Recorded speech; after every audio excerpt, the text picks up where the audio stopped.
Alright man, so this is how I do mine. I have this, it's 28 gauge. It's got a 5-pound brake on it. It's just galvanized wire. Got it at Ace Hardware. So all I do is I start with my drill. Got an easy loop on the bottom of the drill. Put this in here, hold it, spin it a few times just so it's locked on.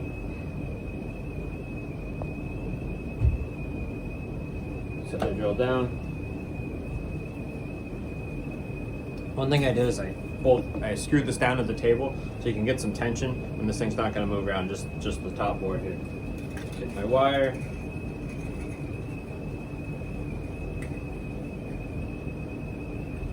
Through the hole here.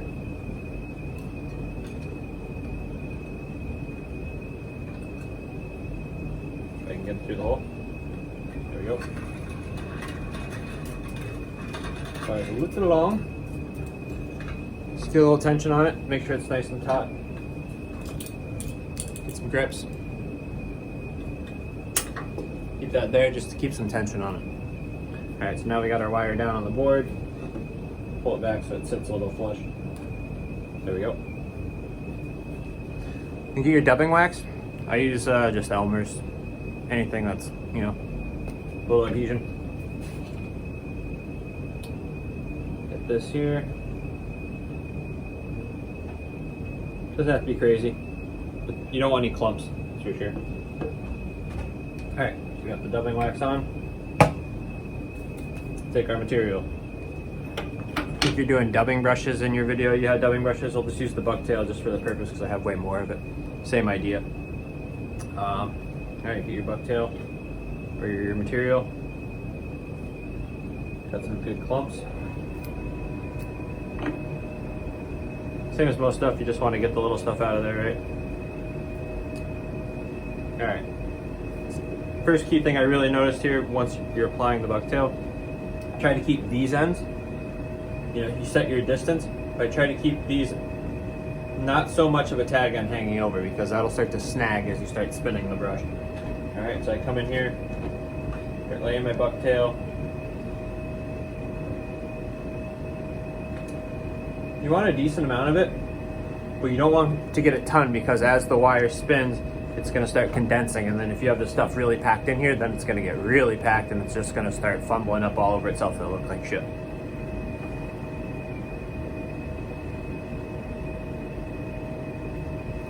Some clumps.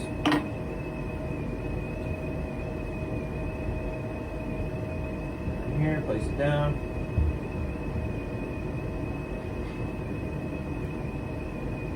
Definitely play with, you know, the amount of hair that you have next to each other. You'll find that some material, you know, you can get a little more dense than others, but have noticed you get quite a bit of snagging if you try to pack it in there pretty heavy.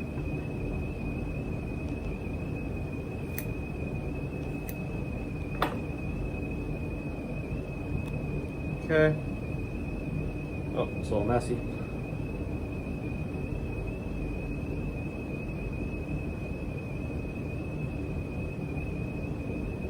I got a lot of hairs laying sideways here, just because I got a little messy there. Don't even worry about it. As you start to spin and get the bucktail set the way you want, you can pull out some of those fibers.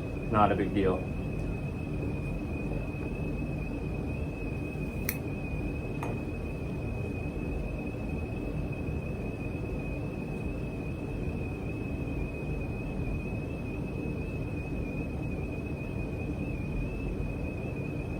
Some guys will do bucktail, throw a little craft fur in there, maybe do a little flash. You get pretty creative once you get confident and feel like you're not wasting your materials spinning them on there.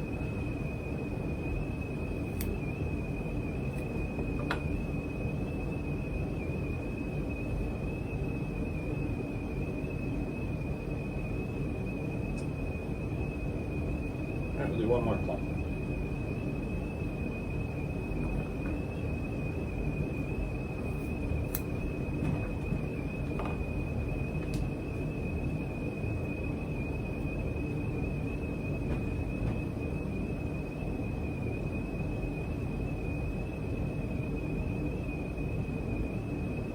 All right, we'll call it that for now. All right, so you got everything laid out here. You got your material laid out.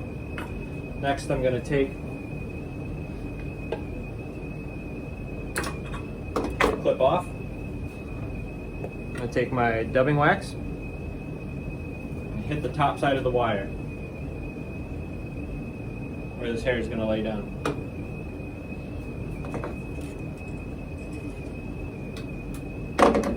Okay.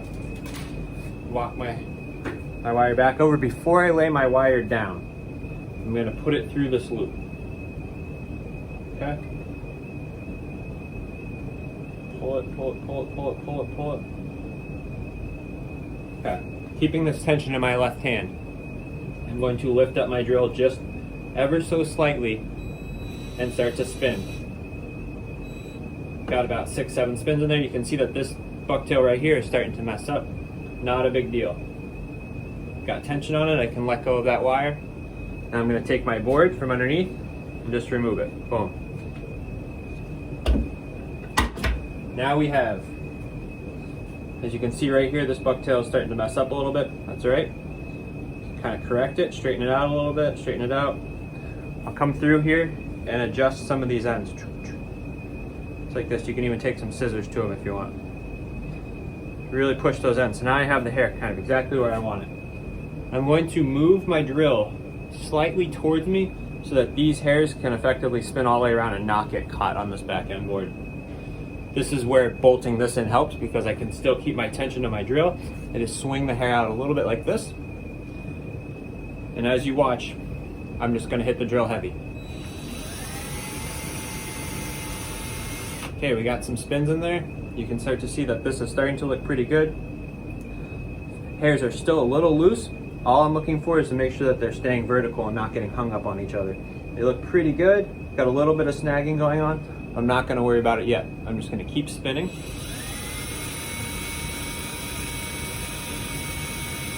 And you can feel the drill starting to move a little bit towards her as the wire's shortening because it's spinning. Now that I've got, a few good seconds of spinning, these hairs are definitely locked in now more. I can start rubbing my hand up and down it, maybe take a brush to it. Start to work out some of those fibers that are just getting snagged or are loose and not being locked down by the brush. You can see the distance of the brush. Started out probably over here. We've shortened up a little bit. I'm just going to keep spinning. The more you spin, the more you're going to notice that it's just getting more and more dense, just packing it together. So you can kind of decide where you want to go from that point. How tight do you want it? Sometimes I'll just spin it until the brush snaps. That's it. It's not going to untwirl afterwards like if you're using monofilament or fluorocarbon. There we go. That looks pretty good. It's a pretty beastly brush. That's definitely going to be a musky fly. And there you have it. Come over here. You can see how much the drill shortened up here. Take my clips. Get a little bit of a spin, but nothing crazy. Now we're locked in. And there you have it.